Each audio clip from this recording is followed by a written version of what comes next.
gamit pa rin natin ang ating 450 SR. Yan, ayaw nga sumama ni Chang kasi nga nahihirapan siya talaga umangkas dito. Pero yun, sabi ko minsan lang naman tayo aalis, tiisin niya na. So ayun nga, napakamahal lang gas ngayon mga chong. Ewan ko ba, bakit every time na may ganito ang gusto nilang bigyan ng ayuda. Hindi tayo bigyan ng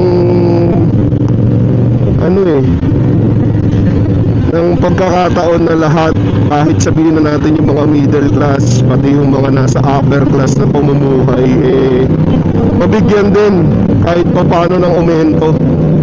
Kaya ko, hindi naman ako mayaman. Naka 450 ka nga, dalawang big bike, hindi yun alam mo yun, lahat naman tayo walang choice, diba? Para dun sa wala, alis tayo, papagas tayo, papasok tayo sa trabaho. Kaso di ba nila naisip na nasa middle class yung pinakamarami na manggagawa na nagbabayad ng buwis? Diba? Kahit nasabihin mo maliliit lang naman yan, kaso diba, iisipin mo kung sino yung mas maraming makikinabang. Yung ayuda na 5,000 binibigay sa mga tsuper, sa mga lalamog driver, sa mga basta sa transport natin, hindi naman tayo sigurado kung 100 yung allotment, 100 yung mapupunta sa kanila So possible yung 100 allotment para dun 50 lang makakatanggap. Ang gobyerno natin ngayon, diba? Yung gobyerno natin ngayon hindi na, ewan ko ba, bakit every time na lang na ayuda? 5,000 bibigay mo sa isang driver. Sabihin mo ng pinakamatagal niya na magagamit yan 1 linggo, 7 days, diba? Para dun sa assistance. Sabi, sasabihin, buti nga nabigyan ng assistance. Bakit? Sigurado bang nabigay lahat ng pondo? Diba? Nabigay ba lahat ng pondo? Marami ba talaga nakinabang doon sa pondo? Hindi mo naman sure Hindi mo naman sure kung yung 100 taong nakaalat yan, 100 talaga nakanabang paano kung 50% dun sa bulsa pa rin nila napunta? Diba? Yun yung masakit doon. Hindi natin alam kung sure ba na kung 1 milyon yung 1 milyon na napunta ba talaga sa taong bayan. Hindi naman diba?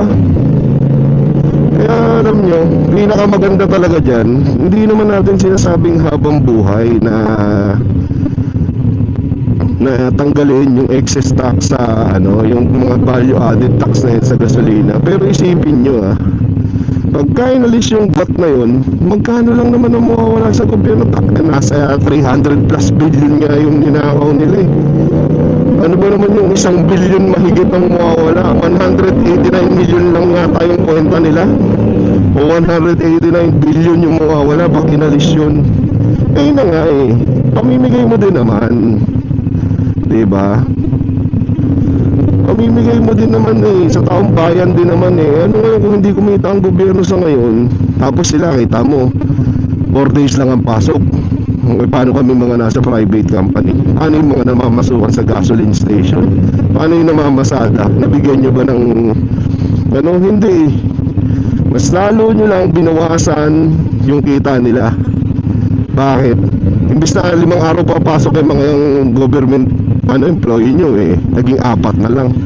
Paano yun? Isang araw hindi kakain yung mga jeep dahil nabawasan yung pasahero nila. Tapos pagmamalaki nyo na yung ginawa nyong 4 days na pasok nakatipid kayo sa gasolina. Edi good for you. Paano kami? Diba? Laki-laki ng tax ng gas Alam nyo, yung matitipid sa gas, sabihin mo lang sa isang gasolina mo nakatipid ka ng 20 pesos, sa isang full tank mo nakatipid ka ng 50 pesos. Brad, malaking bagay yun. Kasi naramdaman namin na kaming mga taxpayer meron kami nakuhang ayudang halagang 50 pesos tuwing magpapagas kami. Diba? Sasabihin kaya nyo naman kasi, kaya nyo naman gumastos, kaya nyo naman, na nga, wala naman kaming choice kakayanin at kakayanin namin. Diba? Kasi magugutom pamilya namin. Palibasa kasi itong mga mayayaman na nasa gobyerno to, na nakakaupo sa pwesto na to, di ba? Hindi nila ramdam yan. Nakikita lang nila, mataas, okay. Tumaas yung bilihin, ganito. Okay. Brad, maganda na ang pacing kinakapitan yan. Diba? Hindi na kailangan yan maghigpit ng sinturon. Diba? Hindi na nila kailangan yan.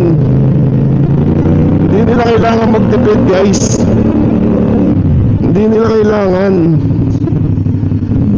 Diba kasi lifestyle na tayo, baka araw-araw makain na steak yan kahit umaga tanghali gabi mag-steak yan, di maghihirap yan. Paano kami? Diba?